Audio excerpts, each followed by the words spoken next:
मित्रांनो, उद्या मैदान होतं हिंद केसरीचं कोरेगावचं आणि त्या कोरेगावच्या मैदानामध्ये या बैलगाडा शर्यत क्षेत्रामधील सगळ्या महाराष्ट्राला माहिती आहे मुंबईचा बिंजोडचा बादशाह ज्याला म्हटलं जातं आणि आता चालू आहे चालू सीझनचा बादशाह तसेच 3 फेऱ्याचा सुद्धा बादशाह मिलिंद शेठ यांचा लाडका भुंगा रहमतपूर तालुका कोरेगाव जिल्हा सातारा या ठिकाणी दाखल झालेला आहे. आपल्या सोबत आहेत ज्यांच्या गोट्यावरती हा भुंगा जो आहे तो थांबलेला आहे आणि आपल्या सोबत आहेत शेठ. नमस्कार शेठ. नमस्कार. सर्वप्रथम तुमचं नाव सांगा. किरण शिंदे. किरण शिंदे. तुमचं गाव रहमतपूर हे. काय सांगाल आपल्या गोट्यावरती भुंगा जो मिलिंद शेठ पाटील यांचा सगळ्या महाराष्ट्राला माहित आहे मुंबई गाजवतो घाट गाजवतो, कसं काय तुमच्या गोट्यावरती कसं काय नियोजन झालं? आमचे मित्र धीरज गोरेगावकर यांचा हा गोठा आहे. हा. आणि ते पहिल्यापासून बैलगाडी क्षेत्रात आम्ही बरोबरच असतो. हा. आणि त्यांच्यामुळे त्यांची मिलिंद शेठ बरोबर आमची ओळख आहे. हा. त्यामुळे मिलिंद शेठनी आमच्या 11 खातर इथं आणून सोडला आहे. ओके. काय सांगाल एक नशीबच म्हणावं लागेल की. हो, नशीब आमच्या गोट्याचं नशीबच आहे. कारण की एवढी सोपी गोष्ट नाही की एवढा टॉपचा बैल मुंबईचा की तो तुमच्या दावणीला एक थांबण्यासाठी आलाय, स्टे करतोय. काय सांगाल भुंगाबद्दल? काय सांगाल? भुंगा हा मुंबई आणि गावाकडे बी 3 फेऱ्यात बी 1 नंबर पोहोच आणि त्याचा पायरा बी कोरेगावच्या मैदानासाठी आमचा चांगला झालेला. ते सगळ्यांना माहितीच आहे.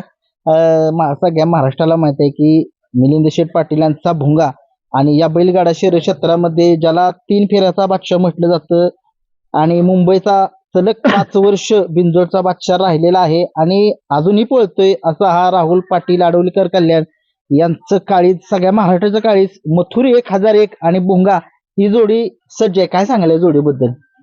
ही जोडी महाराष्ट्रात 1 नंबरचीच आहे. हा, प्रथमच पळते 3 फेऱ्याच्या मैदानात असं वाटतं मला. प्रथमच पळते. आणि पळ कसा असेल काय वाटते? उद्या मी नक्कीच गुलालात राहणार. हा, दोघांच्या एक खूप साऱ्या अपेक्षा आहेत आणि दोघेही बादशाह आहेत. हो, बादशाह आहेत.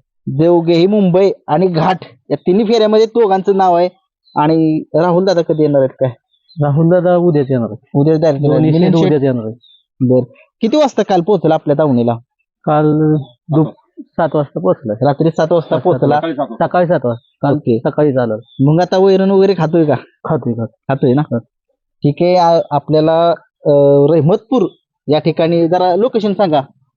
रहमतपूर वडूज रोडला आहे. रहमतपूर वडूज रोडला आहे. बर. ठीक आहे. खूप साऱ्या शुभेच्छा देतोय. आता मी ओळखतोय जे मुंबईचे असतात भुंगा सोबत असतात कायम, त्यांच्याकडे वळूयात. हातात मध्ये घ्या. नमस्कार. नमस्कार. तुमचं नाव सांगा. धीरज भालेराव उर्फ बुवा. बर. मी मिलिंद शेठचा म्हणजे घरातला व्यक्ती. हा, म्हणजे तुमचंच आहे भुंगा? हा, भुंगा. तसं काय इकडेच भुंगा आणावं हे कसं काय डोक्यामध्ये आलं तुमच्या? तसं आमचे धीरज भैया आमचे खूप म्हणजे जुने संबंध आहेत. जो जुना जपान होता तो पण पूर्वी त्यांच्याकडेच होता. आणि आम्ही आता ठरवलं का कोरेगाव पासून ही जवळ जागा आहे 12 किलोमीटरवर, त्यामुळे बैल यांच्या गोट्यावर. बर. महाराष्ट्राची लाडकी जोडी पाळणार आहे. हो, सगळ्यांना माहिती आहे, अगोदरच सगळ्यांना झाले. काय सांगाल? काय सांगाल आपल्या जोडीबद्दल? काय सांगाल? ही जोडी तर 1 नंबर आहे. मुंबईचे दोन्ही बिनजोडचे बादशाह आहेत. त्यामुळे इकडे पण ते चांगले पळतील. इकडे पळतील चांगल्या. सगळ्यांना अपेक्षा आहेत. भुंगाचं काय खासियत आहे एवढं स्पीड का? कारण की सगळ्या महाराष्ट्राला माहित आहे की भुंगा 3 फेऱ्यामध्ये आता एक सगळ्या महाराष्ट्राला माहित आहे 3 फेऱ्याचा बादशाह येते चालू सीझनचा. आणि मथुर सगळ्या महाराष्ट्राला माहित आहे तो सुद्धा बादशाहचा आहे. या जोडीचं कॉम्बिनेशन कसं काय जुळून आलं? जोडीचं खूप दिवस चाललेले आमचे पळवायची जोडी पळवायची. आता योग आला इकडं कोरेगावला पळवायचं चाललंय. शेट कधी येणार आहेत? काय शेट इथे संध्याकाळपर्यंत येणार. म्हणजे तुम्ही रात्री 7 वाजता इथं आला? सकाळी 7 वाजता. सकाळी 7 वाजता रात्री निघून परवा उद्या सकाळी काल सकाळी 7 वाजता इथं आलो. आता उद्या सकाळी मैदानावर? मैदानात. ठीक आहे. आपल्या सोबत ठीक आहे. धन्यवाद. आपल्या सोबत आहेत या बैलगाडा शर्यत क्षेत्रामध्ये खूप असं म्हणजे खूप संबंध आहेत शेठ लोकांशी मुंबईच्या, आणि ज्यांच्या एका शब्दाखातीर ज्या ठिकाणी नंदी जो आलेला भुंगा ते आपल्या धीरज शेठ आहेत. धीरज शेठ नमस्कार. नमस्कार. सर्वप्रथम तुमचं पूर्ण नाव सांगा थोडस. माझं धीरज धन्यकुमार गोरेगावकर, राहणार रहमतपूर, तालुका कोरेगाव, जिल्हा सातारा.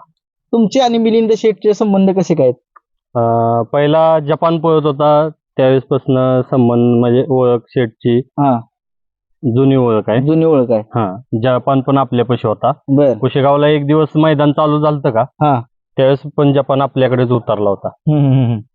आणि कसं काय हे नियोजन ठरलं की तुमच्यापाशी येणार आहे? शेठचा फोन आला, बैल पाठवतोय. म्हणलं पाठवा. कोरेगावला पण बैल आता काय बरेच दिवस झाला आम्ही पण काय शर्यतीत नाहीये, बैल नाही दावणीला, म्हणलं येऊ द्या बैल. बर. महाराष्ट्राची लाडकी जोडी पाळणार आहे. एक नंबर उद्या जोडी पळते मातीच्या रानाला. बर. दोन्ही खांदानं दोन्ही पब्लिकचे बादशे आहेत. कुठल्या पण कडानं गाडी लागली तरी काय अडचण नाही. मथुर बद्दल काय सांगाल? कारण की सगळ्या महाराष्ट्राचा लाडका बैल आहे, भुंगा सुद्धा लाडका बैल आहे. मथुर बद्दल थोडीशी द्या माहिती. मथुर काय पब्लिक किंगच आहे, महाराष्ट्राचं काळीच आहे. उद्या तुमच्या आता राहुल दादांसोबत म्हणजे बातचीत होणार आहे, काय सांगाल की तुमच्या इथं भुंगा थांबलेला? आता पहिल्यांदाच भेट होईल राहुल दादांची आमची. बर. मिलिंद शेठ कधी येणार आहे ते काय? उद्या सकाळी येतील, आज संध्याकाळी निघणार आहेत. बर. उद्या सकाळी येतील. दोन्ही नंदी तुम्हाला माहिती आहे महाराष्ट्रामध्ये काळ्या मातीचं रान आहे, कशी जोडी पळेल तुम्हाला कसं वाटतंय नक्की? गाडी एक नंबर पळेल, काळ्या काहीच अडचण नाही. मातीच्या रानाला कटणाला कुठं पण गाडी एक नंबर पळणार. आता भुंगा तुमच्याकडे सकाळी आलाय, वैरण वगैरे कशी काय, त्याचं रुटीन कसं करताय? खातोय का तो? रेग्युलर रुटीन सगळं व्यवस्थित आहे, खातोय वैरण हे काय. कारण तुम्हाला माहिती आहे ज्यावेळी सातारा भागामध्ये भुंगा येतो त्यावेळेस नाराज असतो, म्हणजे काय खात नाही काय नाही. खाल्लंय बैलांना, जरा सकाळी थोडं खाल्लं नाही, पुन्हा लागला बैल खायला, हे केलं सगळं, रतीबी खाल्लाय, सगळं झालं. ठीक आहे. उद्याच्या मैदानामध्ये, कोरेगावच्या हिंद केसरीच्या मैदानामध्ये, या बैलगाडा शर्यत क्षेत्रामध्ये मुंबईचे 2 बादशे, एक 1001 मथुर, राहुल पाटील आडुळकर कल्याण यांचा मथुर आणि मिलिंद शेठ पाटील कुसगाव अंबरनाथ यांचा भुंगा, ही जोडी पळताना दिसणार आहे. दादा खूप साऱ्या शुभेच्छा उद्याच्या मैदानासाठी. आपल्या जोडीनं गुलाल करावा. धन्यवाद. धन्यवाद.